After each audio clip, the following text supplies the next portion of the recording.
Hello বন্ধুরা, কেমন আছেন সবাই? আজকে একটা খুবই গুরুত্বপূর্ণ কথা আমি আপনাদের সাথে আলোচনা করব। আসলতে কথাটা হলো যে এই যে দেখা যায় যে অনেক বড় বড় ফেসবুক ক্রিয়েটররা বা আপনার 2 মিলিয়ন 1 মিলিয়ন ফলোয়ার থাকারা সবসময় বলে যে ভাই আপনাদের সাথে আছি, আপনারা ভিডিও বানান, সবসময় আপনাদেরকে সাপোর্ট করবো, আর কি হেল্প লাগে করব, কিন্তু এটা কোনোদিনও করব না। কারণ যদি সে হেল্প করার ইচ্ছা আছে, সে তাহলে আপনার ভিডিওটা কে শেয়ার দিতে পারে। শেয়ার দিলে কি হবে, তার যত 1 মিলিয়ন 2 মিলিয়ন যত ফলোয়ার্স আছে সব ফলোয়ার্সে আপনাকে দেখতে পারবে, বা হয়তো আপনাকে আপনার ভিডিওটাও আপনার পেজটাকেও লাইক দিব। কিন্তু সেটা তারা কোনোদিনও করবো না।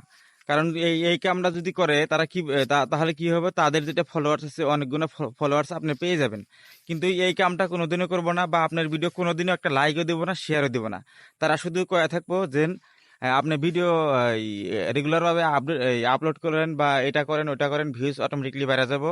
এটা তো বাড়বই, কিন্তু আপনি যে আমাদেরকে এইভাবে যে বোকা বানায় যে আপনার ভিডিওতে এঙ্গেজমেন্ট সবসময় বাড়ায় রাখেন, যে আপনার ভিডিও এই ভালো ভিডিও বানান, ভালো কন্টেন্ট বানান, সেটা তো আপনার কোয়া লাগবে না, সেটা আমি নিজেও জানি, বা হয়তো যারা যারা ভিডিও বানায় ফেসবুকের যারা যারা ছোট মোটো ক্রিয়েটর, সেটা সবাই জানে যে ফেসবুকে নিয়মিত ভিডিও বানালে ফেসবুকে আপনার অটোমেটিকলি এই ভিডিওর ভিউজ বাড়ায় দিব, আর আপনার পেজটাকে রেকমেন্ডেশন করাবো, সবার মাঝে ছড়িয়ে দিব।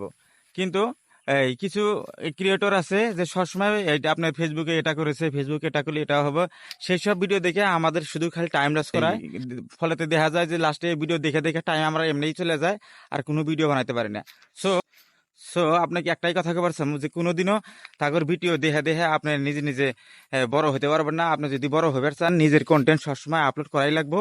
আর তাগের যেটা বুদ্ধি, সেই বুদ্ধিতে কোনো কাজে আসবে না। আপনার মেন কথা হলো যে আপনি সবসময় ভিডিও বানাবেন, রেগুলার বেসিসে আপলোড করবেন ফেসবুকে। আপনার ভিডিওতে অবশ্যই এই ফেসবুকে আপনার ভিউজ বাড়িয়ে দেবে, বা আপনার পেজটাকে সবার মাঝে রেকমেন্ডেশন দেবে।